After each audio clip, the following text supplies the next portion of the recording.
Soft soft spongy দুর্দান্ত এই কেকের রেসিপিটা আপনাদের সঙ্গে শেয়ার করব। না ময়দা না ডিম, একদম অন্যভাবে তৈরি করব, যেটা আপনারা খুব সহজেই বাড়িতে বানিয়ে নিতে পারবেন। তাহলে আর কথা না বাড়িয়ে চলুন রেসিপিটা দেখতে তোরসার কিচেনে যাই। তো চলে এসেছি তোরসার কিচেনে। Hello friends, welcome back to my channel cook with baby Torsa and it's me Torsa.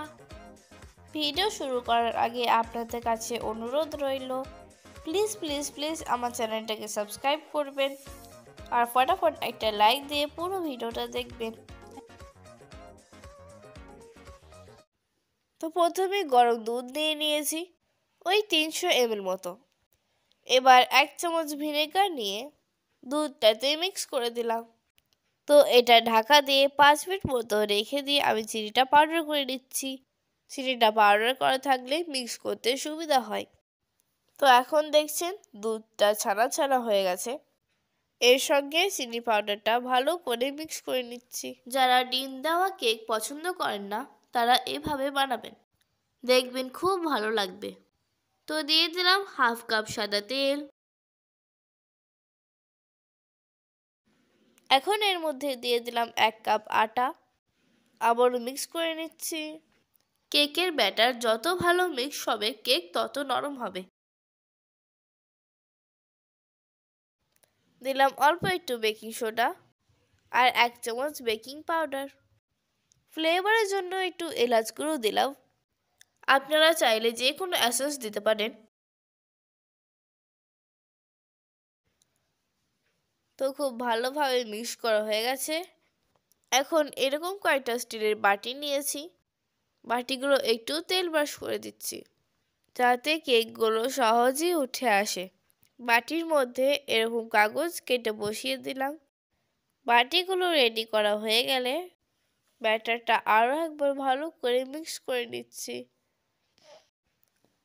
আর ব্যাটারের থিকনেসটা আপনারা নিশ্চয়ই দেখে বুঝতে পারছেন।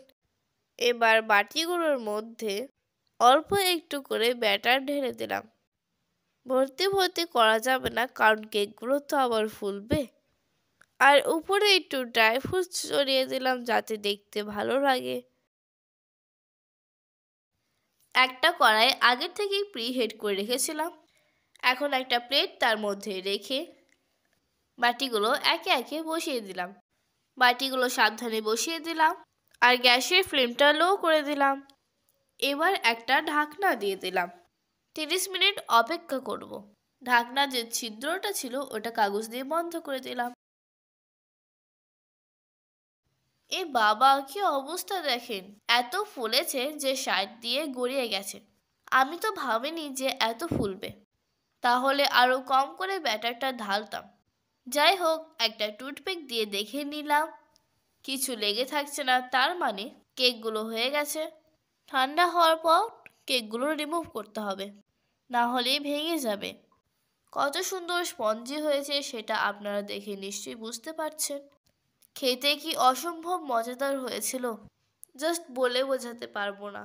আপনারা বাড়িতে অবশ্যই ট্রাই করবেন। ভিডিওটা কেমন লাগলো কমেন্টে জানাবেন। যদি ভালো লাগে লাইক শেয়ার করবেন। দেখা হবে পরের ভিডিওতে নতুন কোনো রেসিপি নিয়ে। টিল দিন টাটা, ভালো থাকবেন।